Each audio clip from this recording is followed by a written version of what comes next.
નમસ્તે મિત્રો, આજે આપણે વાત કરવાના છીએ કેનેડાની ગોરી વહુએ જ્યારે ભેંસ દોવાની ના પાડતા બનેલી ઘટના.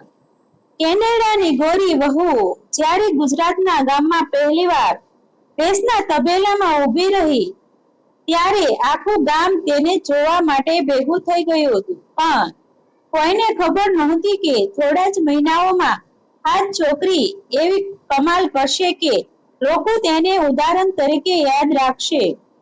ગુજરાતના એક નાના ગામમાં રહેતો યુવક હાર્દિક પટેલ ખૂબ જ મહેનતુ અને બુદ્ધિશાળી હતો. સામાન્ય ખેડૂત પરિવારમાં જન્મેલો હાર્દિક બાળપણથી જ મોટા સપનાઓ જોતો હતો. પરિવારની આર્થિક સ્થિતિ બહુ મજબૂત નહોતી, છતાં તેને અભ્યાસમાં ધ્યાન આપ્યું અને પછી સારી તક મળતા કેનેડા જવાની તૈયારી શરૂ કરી. વર્ષોની મહેનત પછી તેને કેનેડાની એક મોટી કંપનીમાં સારી નોકરી મળી ગઈ. જ્યારે તે કેનેડા પહોંચ્યો ત્યારે તેની આંખો સામે નવી દુનિયા ખુલી ગઈ હતી. ઊંચી ઇમારતો, વિશાળ રસ્તાઓ, આધુનિક જીવનશૈલી અને દરેક કામમાં શિસ્ત જોઈને તે પ્રભાવિત થઈ ગયો. શરૂઆતમાં તેને ભાષા, વાતાવરણ અને સંસ્કૃતિ સાથે તાલમેલ બેસાડવામાં મુશ્કેલી પડી, પરંતુ ધીમે ધીમે તેણે પોતાને ઢાળી દીધો. કંપનીમાં તેની મહેનત અને ઈમાનદારીને કારણે તે ઝડપથી આગળ વધતો ગયો. એ જ કંપનીમાં કામ કરતી એક યુવતી એમિલી તેની સાથે વારંવાર કામના કારણે સંપર્કમાં આવતી. એમિલી ખૂબ ભણેલી, સંસ્કારી અને મદદગાર સ્વભાવની હતી. શરૂઆતમાં બંને વચ્ચે માત્ર કામની વાતો થતી, પરંતુ પછી મિત્રતા વધી અને ધીમે ધીમે આ મિત્રતા પ્રેમમાં બદલાઈ ગઈ. એમિલીને હાર્દિકની સાદગી, પરિવાર પ્રત્યેનો પ્રેમ અને ભારતીય સંસ્કૃતિ પ્રત્યેનું સમર્પણ ખૂબ ગમતું હતું. જ્યારે હાર્દિકને એમિલીની નિખાલસતા અને માનવતા ગમતી હતી. ઘણા મહિનાઓ સુધી બંને એકબીજાને સમજ્યા પછી લગ્ન કરવાનો નિર્ણય લીધો. બંને પરિવારોની મંજૂરી બાદ ખૂબ જ સુંદર રીતે લગ્ન થયા અને કેનેડામાં તેનું જીવન સુખથી પસાર થવા લાગ્યું. પરંતુ જીવન હંમેશા એક સરખું રહેતું નથી. એક દિવસ કંપનીમાં મોટા ફેરફારો શરૂ થયા. કામનો દબાણ ખૂબ વધી ગયો. હાર્દિકને લાગવા લાગ્યું કે તે પૈસા તો કમાઈ રહ્યો છે, પરંતુ જીવનનો આનંદ ગુમાવી રહ્યો છે. બીજી તરફ તેના વૃદ્ધ માતા પિતા ગુજરાતમાં એકલા રહેતા હતા. ફોન પર તેની તબિયત અને એકલતાની વાતો સાંભળીને હાર્દિકનું મન વ્યસ્ત થઈ જતું. એક દિવસ તેણે એમિલી સાથે લાંબી ચર્ચા કરી. તેણે કહ્યું કે હવે તે કેનેડાની નોકરી છોડીને પોતાના ગામમાં પાછો જવા માંગે છે અને ત્યાં કંઈક પોતાનું કામ શરૂ કરવા માંગે છે. આ વાત સાંભળીને એમિલી આશ્ચર્યચકિત થઈ ગઈ. તેણે વિચાર્યું કે આખું જીવન કેનેડામાં જ પસાર થશે, પરંતુ તેણે પોતાના પતિના ચહેરા પર વર્ષો પછી દેખાતી શાંતિ અને પરિવાર પ્રત્યેની લાગણી જોઈ અંતે તેને પણ નિર્ણય લીધો કે જ્યાં પતિ ખુશ રહેશે ત્યાં તે પણ ખુશ રહેશે. થોડા મહિનાઓમાં બંનેએ કેનેડાનું ઘર વેચી દીધું, જરૂરી સામાન સાથે લીધો અને ગુજરાતના ગામમાં આવી ગયા. ગામમાં તેમના આગમનથી લોકોમાં ભારે ઉત્સુકતા ફેલાઈ ગઈ. આખા ગામમાં ચર્ચા હતી કે કેનેડાની ગોરી વહુ આવી છે. બાળકો, મહિલાઓ અને વૃદ્ધો સૌ તેને જોવા માટે આતુર હતા. શરૂઆતમાં એમિલીને ગામનું વાતાવરણ અજીબ લાગતું હતું. શહેરની ચમક ધમક પછી અહીં માટીના રસ્તા, ખેતરો અને સાદું જીવન હતું. પરંતુ લોકોનો પ્રેમ અને આત્મીયતા જોઈને તેનું મન ધીમે ધીમે ગામ તરફ ખેંચાવા લાગ્યું. હાર્દિકે પોતાના પિતાની સલાહથી ભેંસોના મોટા તબેલાનો વ્યવસાય શરૂ કર્યો. ઘણા લોકોને લાગ્યું કે કેનેડાની નોકરી છોડીને ભેંસો રાખવાનું કામ કરવું મૂર્ખામી છે, પરંતુ હાર્દિકને પોતાનો નિર્ણય પર સંપૂર્ણ વિશ્વાસ હતો. તેણે આધુનિક પદ્ધતિઓ અપનાવી સારી જાતની ભેંસો ખરીદી અને ધંધો શરૂ કર્યો. શરૂઆતના બધું સારું ચાલતું હતું, પરંતુ એક દિવસ તેને વિચાર્યું કે હવે એમિલી એ પણ કામમાં મદદ કરવી જોઈએ. સવારે વહેલા તેણે એમિલીને તબેલામાં બોલાવી અને કહ્યું કે આજે ભેંસ દોવાનું શીખવું પડશે. આ સાંભળતા જ એમિલીના ચહેરા પર આશ્ચર્ય છવાઈ ગયું. તેણે ક્યારેય પોતાના જીવનમાં કોઈ ભેંસને નજીકથી સ્પર્શ પણ નહોતો કરી. તેણે તરત જ ના પાડી દીધી અને કહ્યું કે તે આ કામ કરી શકશે નહીં. તેના માટે આ બધું ખૂબ જ અજાણ્યું અને મુશ્કેલી હતું. હાર્દિક ઘણા દિવસોથી ધંધાને ઊભો કરવા માટે ભારે મહેનત કરી રહ્યો હતો. તે સવારે 4 વાગ્યે ઉઠતો અને રાત્રે મોડે સુધી કામ કરતો.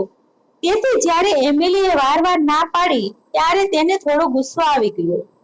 તેણે ગંભીર અવાજમાં કહ્યું, અહીં હવે કેનેડા નથી. અહીં આપણા પરિવારનું ભવિષ્ય આ કામ પર આધારિત છે. જો આપણે સફળ થવું હોય તો બંને સાથે મહેનત કરવી પડશે. અહીં તો બધું કરવું પડશે, નકર તું પાછી જઈ શકે છે. આ શબ્દ સાંભળીને એમિલી આંખોમાં આંસુ આવી ગયા. તેને દુઃખ થયું કે પતિએ આટલી કઠોર વાત કરી. પરંતુ રાત્રે જ્યારે તે એકલી બેઠી હતી ત્યારે તેણે વિચાર્યું કે હાર્દિકે પોતાનું આખું જીવન બદલી નાખ્યું છે. તેણે કરોડોની કારકિર્દી છોડીને પરિવાર અને પોતાના સપના માટે ગામ પસંદ કર્યું છે. જો તે પોતાના પતિ માટે આટલું બધું કરી શકે છે તો શું થોડું શીખી નહીં શકે? એ રાત્રે તેણે મનમાં નક્કી કરી લીધું કે હવે તે ભાગશે નહીં પરંતુ શીખશે. બીજા દિવસે સવારે જ્યારે સૂર્યોદય પણ થયો નહોતો ત્યારે એમિલી પોતે જ તબેલામાં પહોંચી ગઈ. શરૂઆતમાં તેને ભય લાગતો હતો. ભેંસો નજીક આવતા તે પાછળ હટી જતી. ગામની મહિલાઓ તેને જોઈને હળવું હસતી પણ હતી, પરંતુ એમિલીએ હિંમત હારી નહીં. તેને એક એક પગલું શીખવાનું શરૂ કર્યું. ભેંસોને સારો કેવી રીતે આપવો, પાણી કેવી રીતે ભરવું અને દૂધ કેવી રીતે દોહવું તેની તાલીમ લેતી રહી. શરૂઆતના દિવસોમાં તેના હાથમાં દુખાવો થતો, કપડા ગંદા થઈ જતા અને ઘણીવાર તે થાકી જતી, છતાં તે દરરોજ હાજર રહેતી.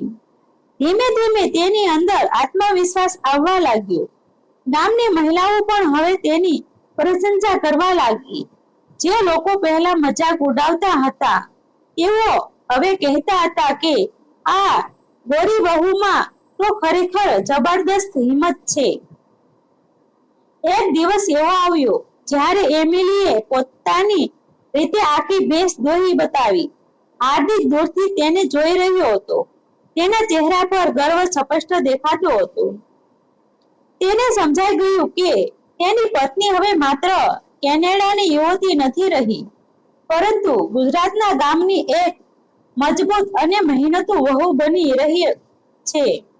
પરંતુ હજુ તેમની જિંદગીમાં એક મોટો પડકાર આવવાનો હતો, જે તેમના પ્રેમ, વિશ્વાસ અને મહેનતની સારી કસોટી લેવાનો હતો. ભેંસ દોવાનું શીખી લીધા પછી એમિલીના જીવનમાં જાણે એક નવો આત્મવિશ્વાસ જન્મ્યો હતો. જે યુવતી થોડા મહિના પહેલા તબેલાની નજીક જતા પણ ગભરાતી હતી, એ જ હવે સવારે 4 વાગ્યે ઉઠીને ભેંસનો સારો નાખતી, પાણી ભરાવતી અને હાર્દિક સાથે ખળે ખભા મિલાવીને કામ કરતી હતી. ગામના લોકો માટે આ એક આશ્ચર્યજનક દ્રશ્ય હતું. ઘણા લોકો દૂર દૂરના ગામોમાંથી માત્ર એ જોવા આવતા કે કેનેડાની ગોરી વહુ ખરેખર ભેંસો દોહે છે કે નહીં. પરંતુ એમિલી હવે લોકો શું કહે છે તેની ચિંતા કરતી નહોતી. તેને માત્ર એક જ વાત સમજાઈ ગઈ હતી કે જીવનમાં સન્માન જન્મથી મળતું નથી, મહેનતથી મળવું પડે છે.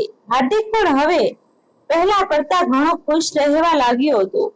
સાંજે જ્યારે બંને તબેલાના કામમાંથી પરવારી ને ઘરના આંગણામાં બેસતા ત્યારે હાર્દિકના ચહેરા પર એવી શાંતિ દેખાતી હતી જે તેને કેનેડામાં કરોડો રૂપિયાની નોકરી કરતી વખતે પણ ક્યારેય અનુભવાઈ નહોતી.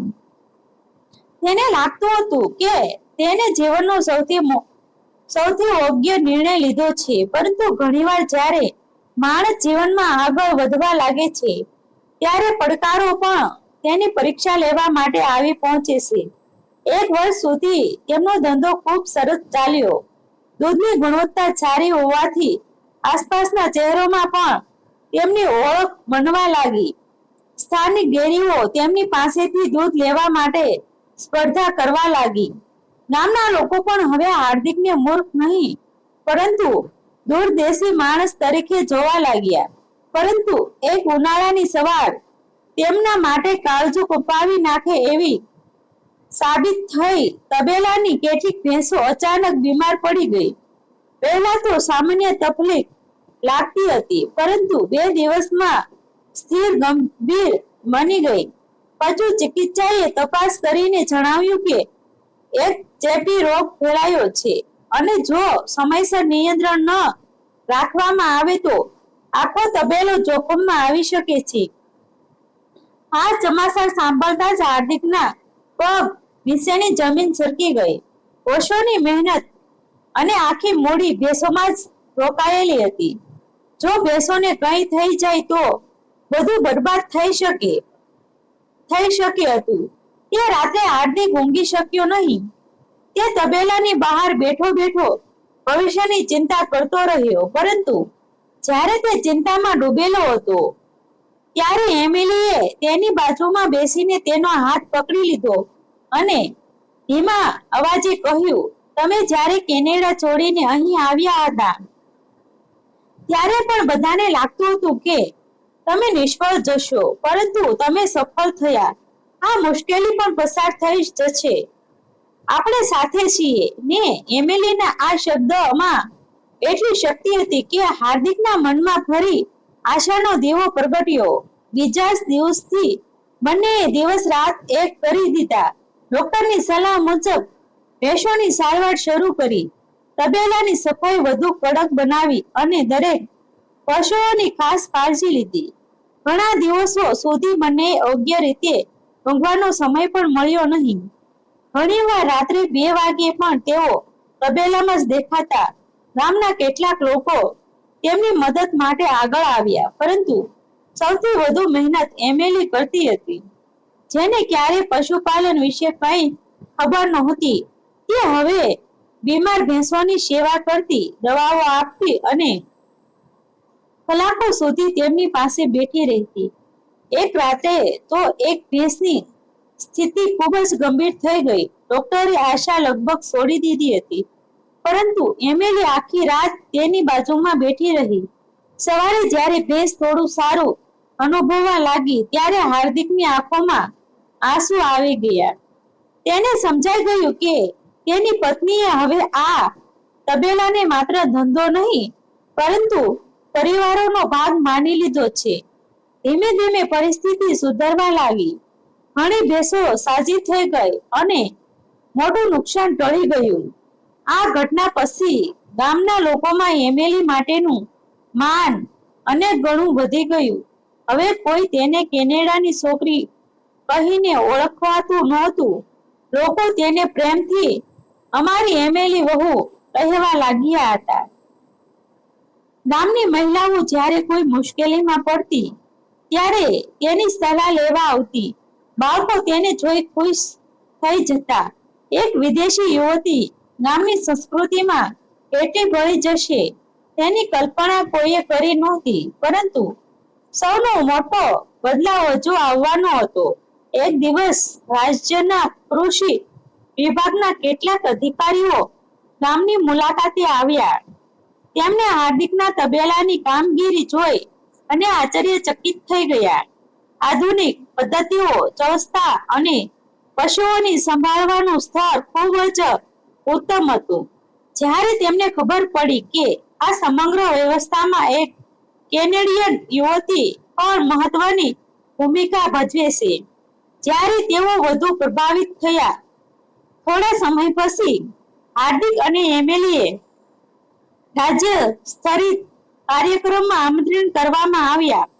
ત્યાં હજારો લોકો સામે તેમની સફળતાની કહાની રજૂ કરવામાં આવી.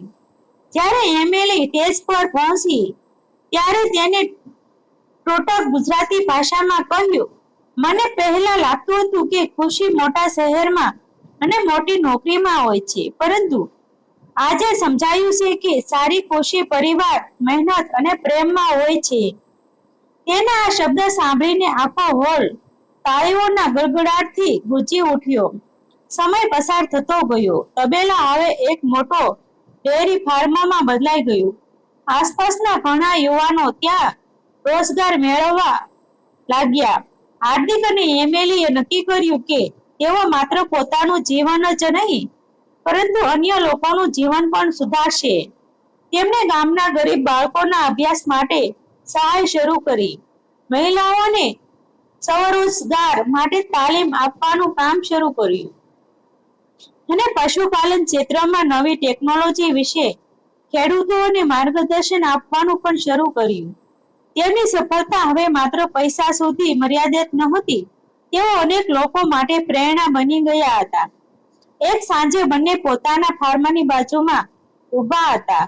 સૂર્ય ધીમે ધીમે અસ્ત થઈ રહ્યો હતો. દૂર ભેંસો સારું સરી રહી હતી અને હળવો પવન વહેતો હતો. હાર્દિકે સ્મિત સાથે એમિલીને પૂછ્યું, યાદ છે જ્યારે તું પહેલી વાર ભેંસ દોવાની ના પાડી હતી? એમિલી હસી પડી. તેણે જવાબ આપ્યો, હા, અને યાદ છે તમે શું કહ્યું હતું? અહીં તો બધું કરવું પડશે. બંને જોરથી હસી પડ્યા. પછી એમિલીએ કહ્યું, જો એ દિવસે તમે મને કડક શબ્દોમાં ન સમજાવ્યું હોત તો કદાચ હું ક્યારે આ જીવનને સમજી શકી ન હોત. આજે હું ગર્વથી કહી શકું છું કે હું કેનેડાની છોકરી છું, પરંતુ મારું દિલ હવે ગુજરાતનું બની ગયું છે. આકાશમાં અંધારું છવાઈ રહ્યું હતું, પરંતુ તેમના જીવનમાં ઉચ્છ્વાસ વધતો જ રહ્યો હતો. એક યુવક જેને વિદેશની ચમક ધમક છોડીને પોતાના મૂળ તરફ પાછું વળવાનું પસંદ કર્યું, અને એક યુવતી જેણે પ્રેમ માટે પોતાની આખી દુનિયા બદલી નાખી. તેમની આ કહાની એ સાબિત કરે છે કે સાચો પ્રેમ માત્ર શબ્દોમાં નહીં, પરંતુ એકબીજાના માટે બદલાવ સ્વીકારવામાં અને દરેક મુશ્કેલીઓમાં સાથે ઊભા રહેવામાં વસે છે. પૈસા, દેશ અને ભાષા અલગ હોઈ શકે, પરંતુ જ્યારે બે દિલ એક થઈ જાય ત્યારે દુનિયાની કોઈ પણ મુશ્કેલી તેમને રોકી શકતી નથી. અને કદાચ એ જ કારણે છે કે આજે પણ તેમના ગામના લોકો ગર્વથી કહે છે, આ છે અમારી એમિલી હો, જેણે પ્રેમ માટે ભેંસ દોવાની થી લઈને ગામનું દિલ જીતવા સુધીનો સફર પૂર્ણ કર્યો. મિત્રો, આવા જ વિડીયો જોવા માટે અમારી ચેનલ સાથે બન્યા રહેજો. અમારી ચેનલને સબસ્ક્રાઇબ કરી દેજો. આ વાર્તા સંપૂર્ણ કાલ્પનિક છે. આભાર મિત્રો. ગમે તો શેર કરી દેજો.